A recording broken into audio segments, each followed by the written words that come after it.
Ayan tayo apo, agsida tayo ti pakpako, umay kayon tagkamot tayo.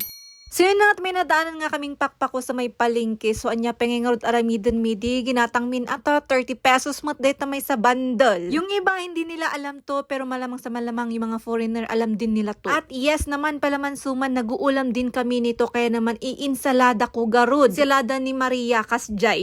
Black datoy kaya awan ti agreklamo anay. Ano pa nga gagawin ko, edi tinanggal-tanggal ko nga muna yung mga matitigas na tangkay. Sako naman eto at hinugasan. Tsaka ko naman pinakuluhan ng very very light yung lunch lang bang ako nada. Kaya hindi masyadong lutong-luto kasjay. Kasi kapag lutong-luto na to ay magiging kaning baboy na ganun. Kaya nga tinimplahan ko na nga rin ng bagoong ta. Meron din naman kaming bagoong. Lagyan ko na rin ng konting magic sarap, pampasarap at meron din kaming fried na bawang. Ako naman nilagay din na itong sibuyas, luya at saka itong kamatis. Siyempre perfect combination yung bagoong at kalamansi. Kaya naman nilagyan ko na nga rin ng konting kalamansi. Ajay, perfect lang ba Jay? Alsam na kasjay, yung konti lang yung pay pagkaasim, ganun. At saka ko naman nilagay itong itlog maalat. Ay, perfect na gimason George. Sa kaldero man natin mapatumba mo, no, kastuti si damay na apaw.